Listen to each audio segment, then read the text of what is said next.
Baba, tunakutukuza kwa sababu wewe ni mwema. Tunakutukuza kwa sababu wewe ni Bwana. Tunasema asante hata kwa ajili ya jioni njema. Tuko mbele zako Bwana kwa ajili ya utukufu wa jina lako. Tunajiweka mikononi mwako Bwana katika ibada hii ya maombi. Tukilitia jina lako Bwana mahali hapa kwa kuwa wewe uko pamoja nasi. Tunasema asante kana sasa Baba, wakati huu tunapoanza kipindi hiki na hata tutakapomaliza Bwana uwe pamoja nasi kwa utukufu wa jina lako. Ni katika Kristo Mfalme nikiomba na kuamini. Amen. Karibuni.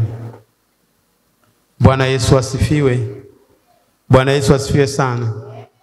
Chumba ni sehemu ambayo imetengwa kwa ajili ya makusudi fulani. Aidha kwa ajili ya kulala, aidha kwa ajili ya kupumzika, au kwa ajili ya kazi, ya maana ofisi. Kile ni chumba. Lakini leo tutajifunza chumba cha ndani.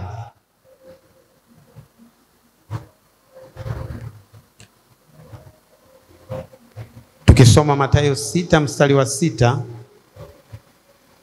Mathayo 6 na ule mstari wa 6, Mathayo 6 mstari wa 6 unasema, bali wewe usalipo, ingia katika chumba chako cha ndani, na ukiisha kufunga mlango wako, usali mbele za Baba yako aliye sirini, na Baba yako aonaye sirini atakujazi. Bwana Yesu asifiwe.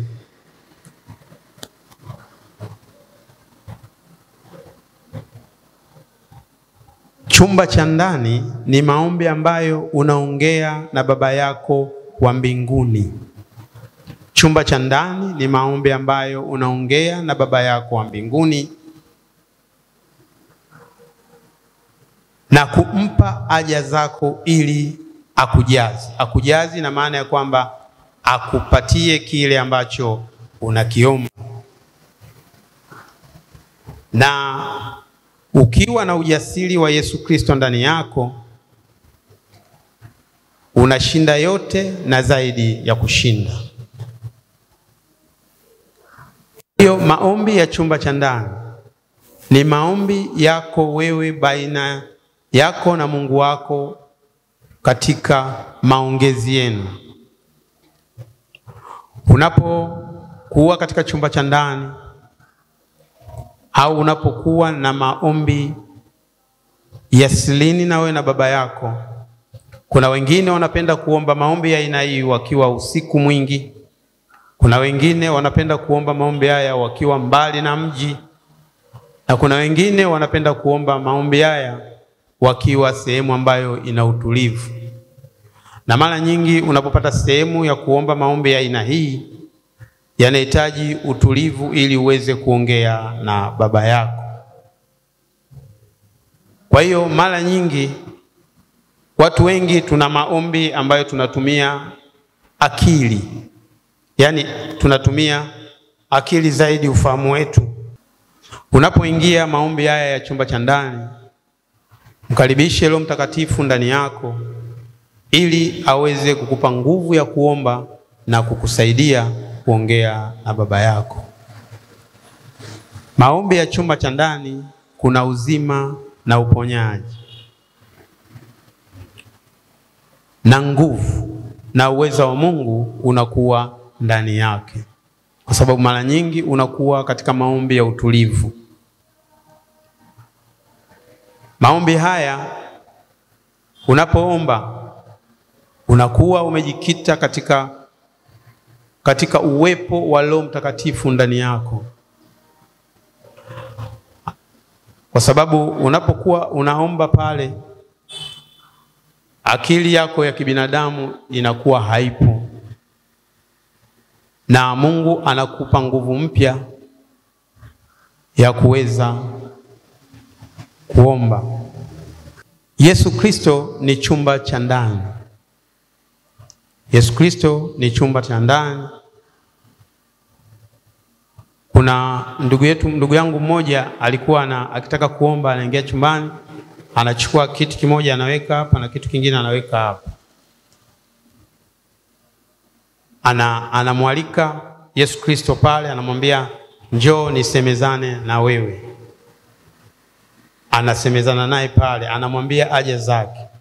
Mimi nikamuuliza, nikamwambia kwa nini unafanya hivyo? Akasema namwalika katika chumba changu cha ndani ili niweze kuongea naye, nimpe haja zangu na yale yalikuwa yangu nimkabidhi yeye. Kwa hiyo tunapokuwa tunaomba, kuna maombi ambayo unaweza kutumia akili kama liturujia, kwamba utaomba utamaliza. Lakini kuna maombi yale ambayo unaweza kukuta hata ujui unachokiomba. Yaani mtu akikuangalia hivi anakuona wewe kama sijui unapayuka au unafanyaje, hakuelewi. Kwa hiyo pale unakuwa uombi kwa akili yako.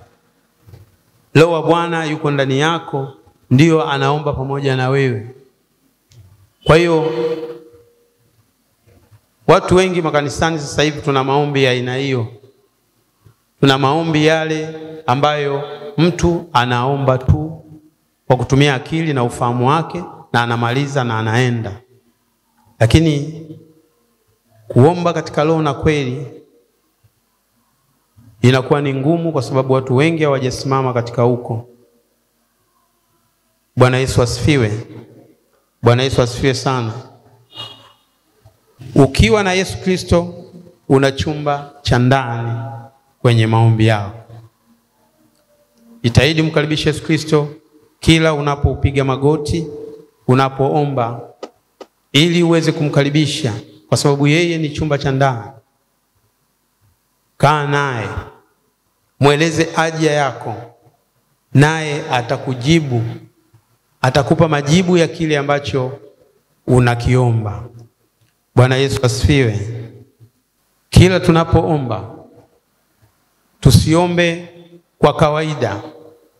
Wengine wanasema tunaomba kwa chakula, yani kama kuombea chakula kama ilivyo kawaida. Yale ni maombi ya kawaida ambayo tumeyapanga. Lakini maombi haya ya chumba cha ndani, maombi ya sirini, maombi ambayo unakaa wewe na Mungu wako, tafuta muda, jitakase, kaa sehemu ambayo ina utulivu, na hasa uko ndani ya chumba chako au uko nyumbani kwako, hata kanisani. Hata hapa kanisani ni sehemu mzuri kwa ajili ya maombi. Unakuja hapa fungwe. Ni muda wote unakuja hapa. Unaweza ukakaa hapa ukafanya maombi na Mungu wako, na ukaomba vizuri zaidi, kwa sababu upo pamoja na Yesu Kristo ambaye ni chumba cha ndani. Kuomba kwa kutumia akili na ufahamu, unaomba kulingana na ufahamu wako, kwa kuwa kitu unachokijua. Yaani unaomba kwa ufahamu wa kitu ambacho wewe unakijua. Unaomba kwa akili yako. Tunaweza kuomba kwa jinsi hii, hakuwezi kutosheleza kwa ujumla.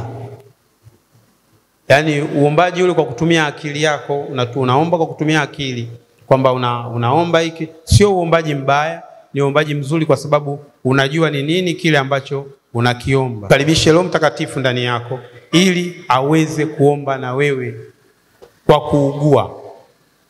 Ukisoma pale Warumi 8 mstari wa 26 unasema, kadhalika naye utusaidia udhaifu wetu, kwa maana hatujui kuomba jinsi ipasavyo, lakini mwenyewe utuombea kwa kuugua kusikowezwa kutamkwa.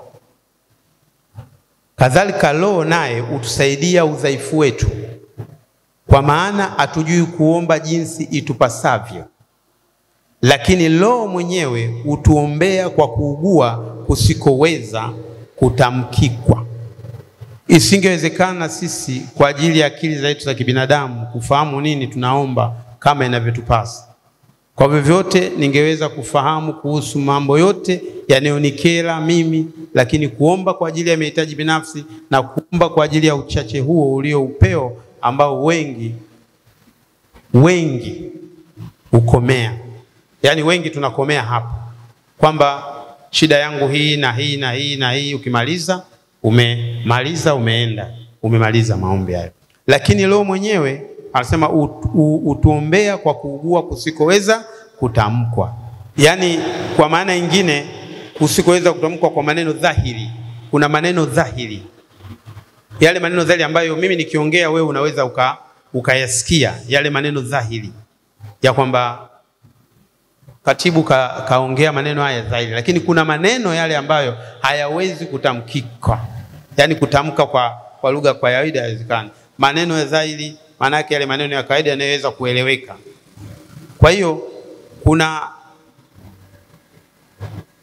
kule kuomba kwa kuugua ambako wewe huwezi kutamkika. Yaani Roho Mtakatifu anavyoingia ndani yako, unapoanza kuomba, unapokuja yale maneno utakayokuwa unatamka, mtu mwingine hayaelewi. Yaani haelewi unachokiongea. Ilipelekea kwamba kipindi kile za mitume waliambiwa hawa watu wamelewa, wamekunywa mvinyo, lakini kwamba kumbe Roho Mtakatifu aliingia ndani yao. Sasa uombaji yule, Roho Mtakatifu anakusaidia kuomba. Katika hili si jambo ambalo Roho Mtakatifu analifanya pasipo kukuhusisha. Ni jambo ambalo Roho Mtakatifu hukusaidia kulifanya.